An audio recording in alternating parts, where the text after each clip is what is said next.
அவர் உங்களுக்கு சொல்லுவதெல்லாம் செய்யுங்கள். யோவான் நற்செய்தி அதிகாரம் 2 இறைவசனம் 5.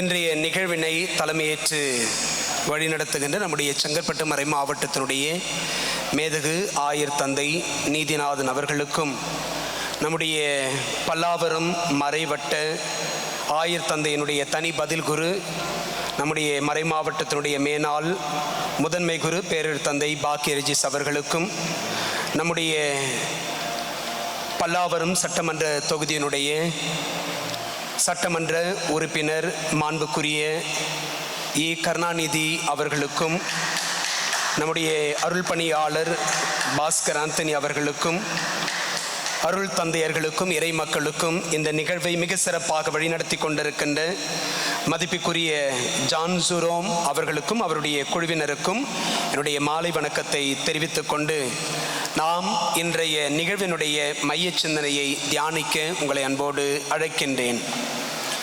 அன்புக்கினியவர்களே, புனித யோவான் நற்செய்தி 2ஆம் அதிகாரம் 1 முதல் 12 முடிய உள்ள பகுதி கானாவில் திருமணம் என்னும் தலைப்பில் இயேசுவின் காலத்தில் பாலஸ்தீன நாட்டில் அவர் பணியாற்றிய கலிலேய பகுதியில் இருந்த கானா என்னும் ஒரு கிராமத்தில் நடந்த திருமண நிகழ்வை குறித்த ஒரு செய்தி. இந்த செய்தியில் என்ன இருக்கிறது என்பதை இந்த பகுதி முழுவதும் நமக்கு சொல்லுகின்றது. இந்த பகுதியை ஆரம்பிக்கின்ற யோவான் நற்செய்தியாளர் 3ஆம் நாள் கொண்டாட்டம் என்று சொல்லிதான் ஆரம்பிக்கின்றார். கலிலேயாவிலிருந்து வரலாற்று ஆசிரியர்கள் சொல்லுகிறார்கள், இந்த கானா என்பது ஏறக்குறைய 15 கிலோமீட்டர் தூரம் என்று குறிப்பிடுகின்றார்கள். கலிலேயாவிலிருந்து கானா மேல் நோக்கி இருந்தது. வாகன வசதி இல்லாத அக்காலத்தில் கானா ஊரை நோக்கிய பயணம் இயேசுவுக்கு சற்று சவால் நிறைந்ததாகவே இருந்திருக்கும் என்று விவிலிய பேராசிரியர்கள் சொல்லுகிறார்கள். கானாவூர் திருமணம் குறித்த பகுதியை புனித யோவான் எழுதிய நற்செய்தியில் மட்டுமே நாம் வாசிக்க முடியும். இந்த திருமணம் கானா என்கின்ற ஒரு மலை கிராமத்தில் நடந்தது என்று சொல்லப்படுகிறது. இது ஒரு 3ஆம் நாள் கொண்டாட்டம் என்றும் பதிவிடப்பட்டிருக்கிறது. அப்படியெனில் திருமணத்திற்கு முந்தின 2 நாட்கள் என்ன நடந்தது என்றும் என்ன நடந்திருக்கும் என்பதெல்லாம் இங்கு குறிப்பிடப்படவில்லை. ஆனால் வரலாற்று ஆசிரியர்களும் விவிலிய பேராசிரியர்களும் இறையியலாளர்களும் இயேசுவின் காலத்து திருமண கொண்டாட்டங்கள் குறித்து அவர்களின் ஆய்வில் ஒவ்வொரு யூத திருமணமும் 1 வார கால, அதாவது 7 நாட்கள் கொண்டாட்டம், 7 days செலிப்ரேஷன் என்று சொல்லி இந்த திருமணத்தை குறித்து சொல்லுகின்றார்கள். இந்த திருமணத்தில் நிச்சயதார்த்தம் இருந்தது, தயாரிப்பு இருந்தது, திருமண கொண்டாட்டம் இருந்தது, தம்பதியருடைய உறவு பரிமாற்றம், முழுமையடைதல் மற்றும் கொண்டாட்டம் என்று சொல்லி இவர்கள் இந்த கொண்டாட்டத்தை 1 வார கொண்டாட்டமாக அவர்கள் மாற்றி அமைத்திருந்தார்கள். இத்திருமணத்திற்கு திருமண வீட்டார் அழைப்பு கொடுத்திருந்த உற்றார் உறவினர், ஊர்க்காரர்கள், அக்கம் பக்கத்தினர், நண்பர்கள், தொலைதூர உறவுகள், உடன் பிறந்த சகோதர சகோதரிகள், அவர்களுடைய குடும்பத்தார் என்று சொல்லி ஒரு பெரும் கூட்டமே இருந்திருக்கும். அந்த திருமணத்திற்கு அன்னை மரியாளுக்கும் அழைப்பு தரப்பட்டிருந்ததால் கானாவூர் கல்யாணத்திற்கு அன்னை மரியாள் சென்றிருந்தார். அன்னை மரியாளுக்கு எங்கள் வீட்டு கல்யாணத்துக்கு வாங்க, புது பொண்ணு மாப்பிள்ளையை வாழ்த்திட்டு போங்க என்று திருமண அழைப்பு கொடுக்கப்பட்டது போல் இயேசுவுக்கும் அழைப்பு தரப்பட்டிருந்தது என நற்செய்தி குறிப்பிடுகிறது. இயேசுவின் சீடருக்கு திருமண அழைப்பு தரப்பட்டதா இல்லையா என்பதெல்லாம் இப்பகுதியில் குறிப்பிடப்படவில்லை. ஆனால் குருவுக்கு அழைப்பு அளிக்கப்பட்டதால் குருவோடு இருந்த திருத்தூதர்கள், சீடர்களும் திருமணத்திற்கு சென்றார்கள். திருமண விழாவில் திருத்தூதர்களும் இருந்தார்கள் என்று சொல்லி நற்செய்தியாளர் குறிப்பிடுகின்றார். திருமணத்தில் அடுத்தடுத்து என்ன நடந்தது என்பதெல்லாம் புனித யோவான் நற்செய்தியாளர் தாம் கண்டது போன்றே தமது நற்செய்தியில் பதிவு செய்து வைத்துள்ளார். திருமணம் நடைபெற்று கொண்டிருக்கிறது. ஆடல் பாடல் என கொண்டாட்டம் களை கட்டி கொண்டிருந்தது. வரவேற்பு நிகழ்வில் பங்கேற்ற விருந்தினர்கள் தங்களின் அன்பளிப்புகளோடு மணமக்களை வாழ்த்தி மகிழ்ந்தனர். மறுபுறம் விருந்தினர்களுக்கு தடபுடலாக விருந்தும் பரிமாறி கொண்டிருக்கப்பட்டிருந்தது. இப்படி திருமண வரவேற்பில் விருந்தினர்களை மகிழ்விக்க யூத கலாச்சாரத்தில், பண்பாட்டில், விருந்தோம்பலில் முதன்மை இடத்தை பிடித்திருந்தது திராட்சரசம் பரிமாறுதல். முதலில் வந்தவருக்கெல்லாம் திராட்சரசம் பரிமாறப்பட்டது. வயிறு நிரம்ப அருந்தினர், மனம் நிறைந்து மகிழ்ந்தனர். இவர்களை தொடர்ந்து வந்த மற்ற விருந்தினர்களுக்கும் விருந்தில் பரிமாறிட திராட்சரசம் இல்லை. திராட்சரசம் தீர்ந்து போனது. அதுவரை ஆட்டம் பாட்டம் என இருந்த திருமண கொண்டாட்டம் இப்போது பொலிவிழக்கச் செய்கிறது.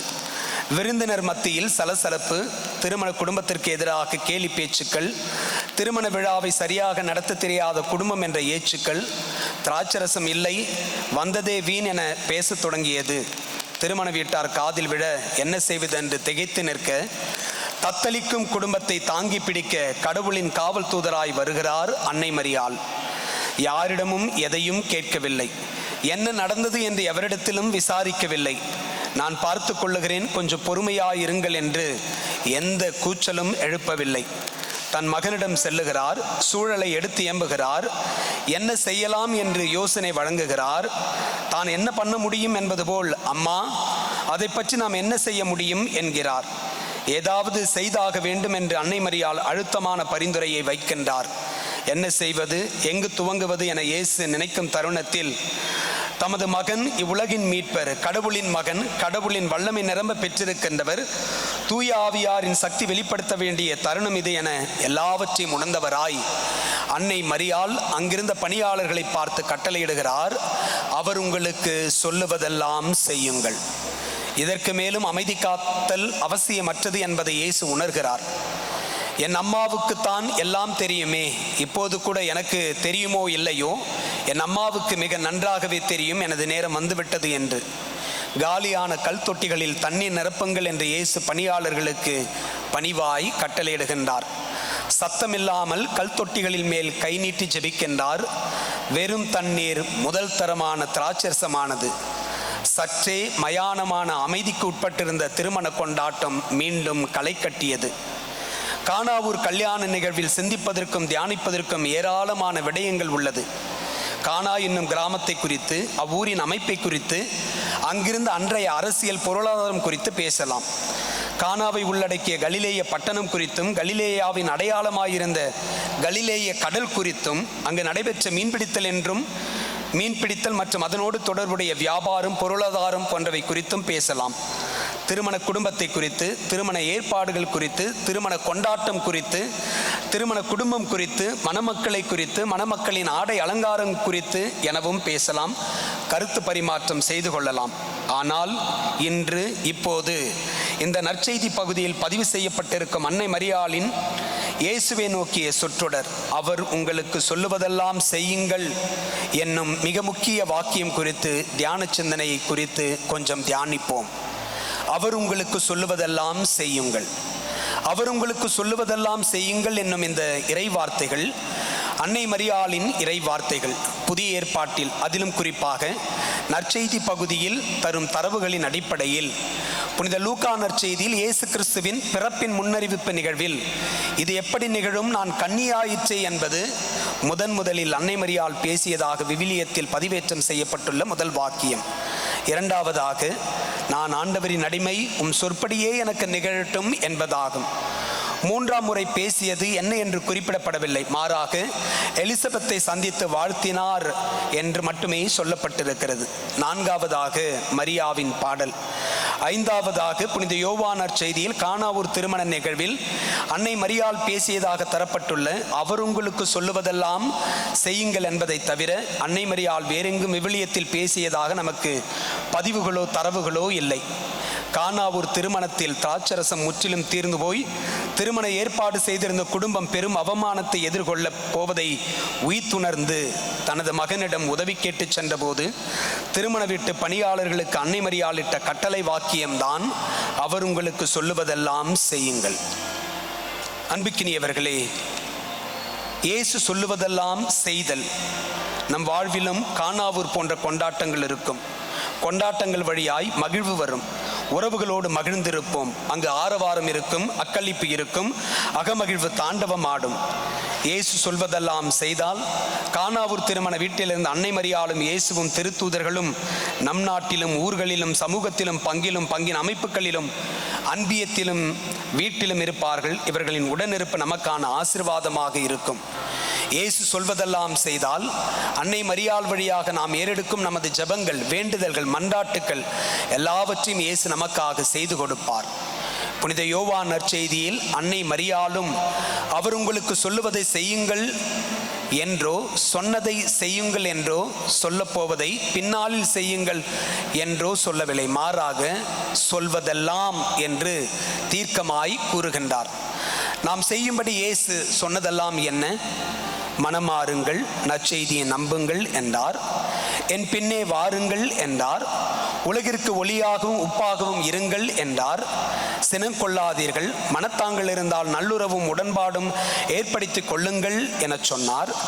எதிர்பாலினத்தை இச்சை கொண்டு பார்க்காதே என்றார். ஆணையிடுதல் ஆபத்தை விளைவிக்கும், அமைதியாயிரு என்றார். பழி வாங்குவதை விடுத்து பரிவு காட்டு என்றார். பகைவரை அன்பு செய்யவும் துன்புறுவோருக்காக உருக்கமாய் ஜெபிக்கவும் சொன்னார். விண்ணக தந்தையை போல் இரக்கமுள்ளவராய் இருக்க சொல்லுகின்றார். அறச்செயல்களை செய்யுங்கள், அதை அன்போடு செய்யுங்கள், குறிப்பாக மறைவாய் செய்யுங்கள் என்கிறார். ஜெபியுங்கள், கடவுளையும் மனிதனையும் இணைக்கும் ஒரே சக்தி ஜெபம் என சொல்லுகின்றார்.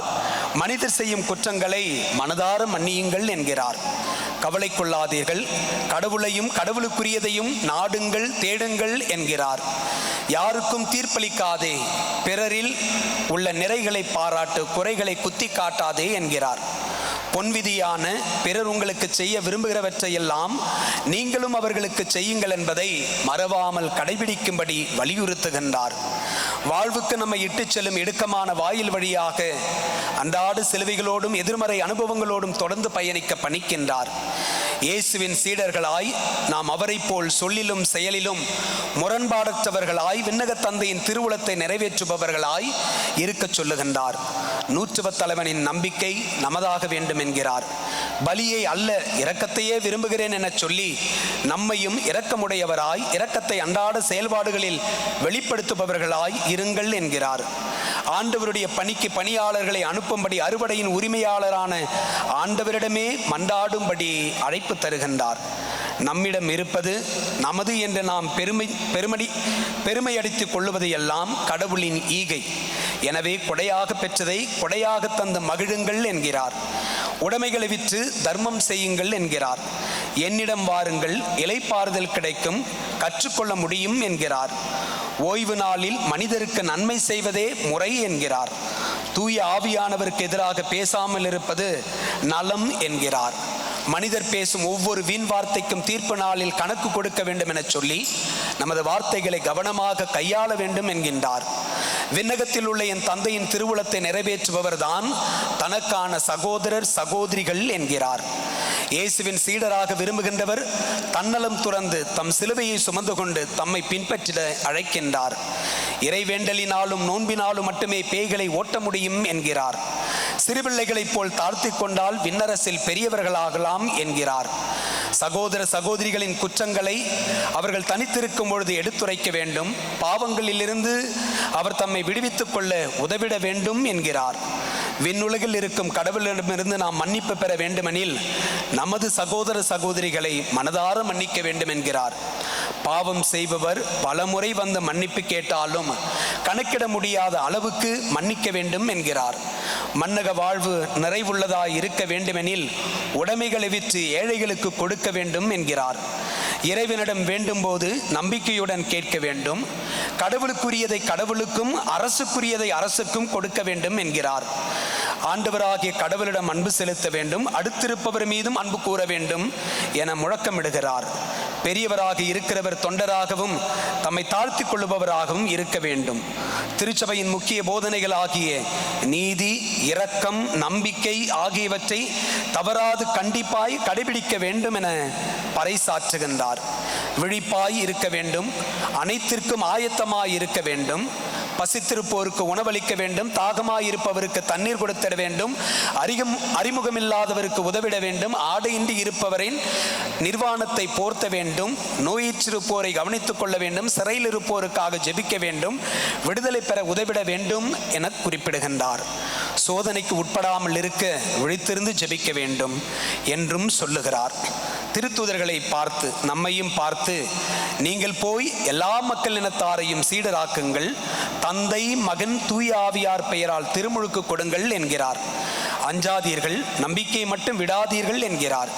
நீங்கள் உப்பின் தன்மையை கொண்டிருங்கள், ஒருவரோடு ஒருவர் அமைதியுடன் வாழுங்கள் என்கிறார். சிறு பிள்ளைகளை என்னிடம் வரவிடுங்கள், அவர்களை தடுக்காதீர்கள், ஏனெனில் இறையாட்சி இத்தகையோருக்கு உரியது என்கிறார்.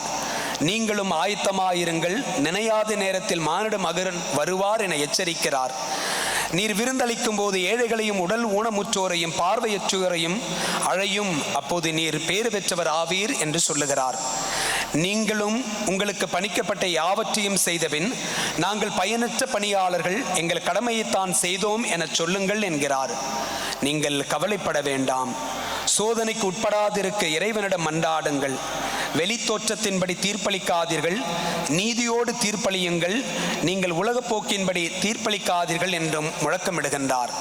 பாவ மன்னிப்பு பெற மனமாற வேண்டும், இதற்கான நற்செய்தி அறிவிக்க வேண்டும் என்று குறிப்பிடுகின்றார். நான் உங்களிடம் அன்பு செலுத்தியது போல் நீங்களும் ஒருவர் மற்றவரிடம் அன்பு செலுத்துங்கள். நீங்கள் உள்ளம் கலங்க வேண்டாம், கடவுளிடம் நம்பிக்கை கொள்ளுங்கள், என்னிடமும் நம்பிக்கை கொள்ளுங்கள் என்கிறார். நீங்கள் ஒருவர் மற்றவரிடம் அன்பு கொள்ள வேண்டும் என்பதே என் கட்டளை என்று இயேசு குறிப்பிடுகின்றார். இவற்றை எல்லாம் தான் அன்னை மரியாள் ஒற்றை வரியில் அவர் உங்களுக்கு சொல்லுவதெல்லாம் செய்யுங்கள் என்று சொல்லுகின்றார்.